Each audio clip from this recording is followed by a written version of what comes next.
I am R.S. Yadav. I am a diplomat in the Indian Embassy. With due respect to all the people and ladies present in the hall, I am just going to express a view which I would like Dr. Zakir to carry with him because he has an access to the world audience.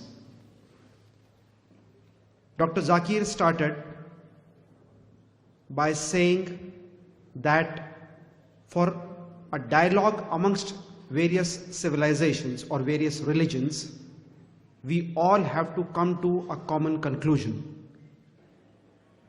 In that, the speaker stated and justified as to how Jesus, Ram, Prophet Muhammad are all equal.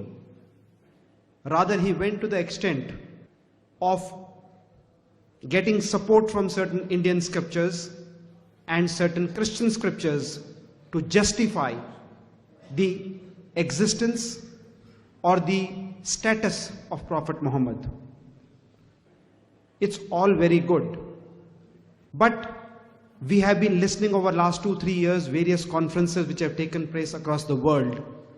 The starting point is not by saying that are they all God, are they all equal, or somebody is superior or somebody is inferior. I personally feel that none of us present here in the hall today have ever seen our respective gods. Neither the Muslims have seen Prophet, neither I as a Hindu have seen Ram, neither the Christians have seen Jesus. The more important factor which I'll request the speaker to catch on in any of his further talks is human being, the goodness amongst us. When the speaker stated, Hindus say everything is God, it means that there is an element of goodness amongst all of us, which, if nurtured, can make us near to God. Thanks. Thank you. Thank you. I would like to thank our brother from the Indian Embassy and thank you for his comments. And he mentioned that in most of the interfaith dialogues, he said that he agreed that I tried to prove the commonalities and trying to prove that Prophet Muhammad and Prophet Jesus are messengers. Yes, we agree. Rama may not be, you can refer to my talk on similarity of Islam and Hinduism. Maybe is not. Even if all was meant for people of that time, that's what I say. But he said that in the interfaith dialogues, we don't discuss about God. No one here has not seen Rama, Muslim has not seen Prophet Muhammad Sallallahu Alaihi Wasallam, Christian has Jesus Christ, but we have to talk about the qualities, the human values, the human goodness. And when he says that Hindus say everything is God, goodness is there in everything, that's what you're saying, not the scripture.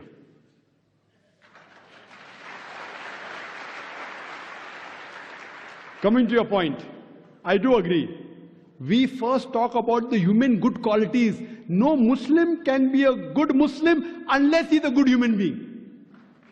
And number one duty of a human being is he should thank his Creator Almighty God. If you cannot thank and worship your Creator Almighty God, what is the use of you helping your neighbor? Useless. You should help your neighbor. You should help the poor. I'm not against it. But if you disrespect your Creator Almighty God, you cannot thank Him. You cannot worship Him. All your other activities is useless. That's the reason. It's mentioned in the Quran. In Surah Nisa, chapter 4, verse 48. Surah Nisa, chapter 4, verse 116. If Almighty Allah subhanahu wa ta'ala wants, He may forgive any sin. But the sin of shirk, He will never forgive. For anyone who does shirk, associate partners with God, he has stayed far away. The biggest sin in Islam is shirk, associating partners with God. And similarly, that's what the Quran says in Surah Ma'idah chapter 5 verse 72. That they are doing kufr. Those who say that Jesus Christ, peace be upon him, son of Mary, is Allah. Waqala al-Masih, but said Christ. Ya Bani Israel, O children of Israel, Ubudullah, worship Allah, Rabbi wa Rabbakum, who's my Lord and your Lord. Inno may shirk billah. Anyone who associates partners with Allah, faqad harram Allah al Jannah. Allah will make Jannat haram for him. Wama vahun nar, wama li zalimin min ansar. And fire shall be his dwelling place, and he shall have no help of the hereafter. So here the biggest sin in Islam is shirk. Same thing mentioned in the Bible. What I quoted to you. Thou shalt not make any images of me. Same thing is mentioned in the Veda. So when you're talking about qualities of human beings, the best quality is quality of thanking our great Almighty God. He does not require you and me. You will ask me that why should I thank him? People ask me, why do you say Allahu Akbar? Why you have to pray to God? I said, see, in Islam, whether we pray to God or not, it makes no difference to Allah subhanahu wa ta'ala. When I say Allahu Akbar, Allah is the greatest, He's already the greatest. By me saying Allahu Akbar, He won't become greater. Why do we say? You know why do we say? Because when I praise anyone, whenever I call anyone great, it's a human tendency, I try and follow his commandments. For example, if your mother has a heart attack, and suppose there's a layman who's a quack, he just comes and tells you that do so and so thing. Will you follow? On the other hand, you come to know of a person who's the most famous heart specialist in the world. He gives you the prescription. Will you follow him or will you follow a common man? But naturally, you will follow the prescription of the best heart specialist in the world. He's the most famous. The moment he's famous, you will follow his prescription if your mother has a heart attack. So the reason we praise Allah is not so that He becomes greater. When we praise Allah, the moment we praise Him, whatever commandments He gives in the Quran, we follow it. So first we have to identify who is our Almighty God. And then what He says we have to follow. That is the reason Muslim means a person who submits his will to Almighty God. Muslim is not by name, Zakir, Abdullah, Muhammad, Sultan. Muslim means a person who submits his will to Almighty God. Now, what is good is subjective. What you call is good, I may not say it is good. Who's going to say what is good, what is bad? You're going to have a dialogue? The best person who can say what is good or what is bad for the human beings is the creator of the human beings, Almighty God.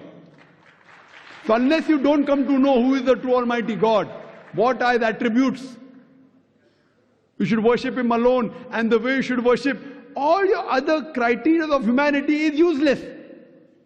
The number one criteria is thanking our Creator Almighty God. That is the best human quality. And what is good and what is bad for us differs of opinion. Even the doctors differ. The best doctor is the creator of the human being, Almighty God. He tells you alcohol is prohibited in the Veda, in the Bible, in the Quran. Don't have it. He says pork is prohibited in the Hindu scriptures, in the Bible, in the Quran. Don't have it. Gambling is prohibited. What is good, what is bad, how will you come to know? It is subjective. Therefore, there's a query that do good people go to hell? Is a question. So I ask you, what is good? Compared to what humanity thinks is good? Fine, love each other, no problem, girls and boys mixing, pornography, no problem, everything is good. So if this is what you call is good, no problem, intermingling, homosexuality, everything is good. So such good people will surely go to hell. First you have to realize by the definition what is good.